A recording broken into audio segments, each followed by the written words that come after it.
seorang narapidana tewas diduga dikeroyok rekannya yang juga narapidana saat berada di dalam lapas. Adapun narapidana tersebut bernama Rio Febrian, 17 tahun. Rio merupakan narapidana yang sedang menjalani hukuman karena kenakalan remaja di Lembaga Pembinaan Khusus Anak LKPA Lapas 2A Lampung. Hal tersebut disampaikan oleh ibu korban Rosilawati, 57 tahun. Menurut Rosilawati, anak bungsunya tersebut meninggal dunia pada Selasa 12 Juli sekira pukul 5 sore. Rosilawati juga menyebut anaknya mengalami luka lebam di bagian tubuhnya. Rosilawati menyampaikan anaknya dinyatakan meninggal dunia setelah dibawa ke Rumah Sakit Ahmad Yani Metro. Kakak korban, Nira Oktasari, 30 tahun, mengungkapkan adiknya tewas setelah dikeroyok 4 orang yang berada dalam sel yang sama dengan Rio. Nira menyebut Nira mengetahui adiknya berada dalam satu sel bersama keempat orang tersebut setelah menjenguknya seminggu yang lalu. Padahal hukuman adiknya hanya 8 bulan saja dan saat ini telah menjalani masa tahanan selama 45 hari. Nira pun meminta kepada pihak LKPA kelas 2A Lampung untuk menindak para pelaku dan memberikan hukuman setimpal. Sementara itu, Kepala Divisi Pemasyarakatan Kantor Wilayah Kementerian Hukum dan HAM atau Kanwil Kemenkumham Lampung Farid mengatakan korban meninggal dunia akibat sakit. Informasi tersebut ia peroleh dari Kalapas.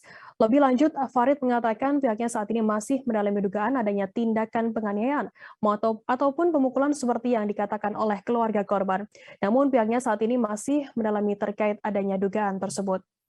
Akan kami tampilkan Tribuners keterangan dari Andrian Saputra, kakak kandung RF, dan juga Rosilawati, ibu dari korban.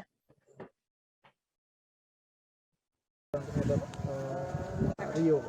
Ya, kami selaku keluarga, terutama saya kakak kandung dari Rio Febrian, kami sangat kecewa dengan kejadian ini. Kami sangat kecewa. Kami sangat kecewa dengan LPKA terutama karena istilahnya mereka lalai dalam istilahnya membina warga masyarakat mereka gitu kan, warga binaan mereka. Kenapa bisa adik kami ini seperti ini? Istilahnya tindak lanjut mereka itu seperti apa gitu, membiarkan adik kami ini sampai sekarat. Harapan sebagai orang tuanya Rio minta keadilan seadil-adilnya atas ini anak saya ini udah sampai kayak gini anak saya ini, berarti dia kan udah menerima hukuman kan, yaitu satunya minta seadil-adilnya.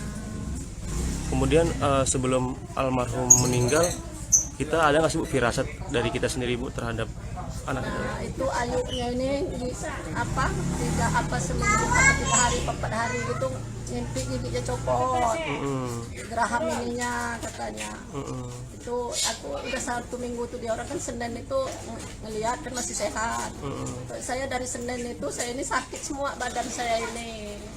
Bareng udah ngeliat kayak gitu kemana sembuh, alhamdulillah sembuh.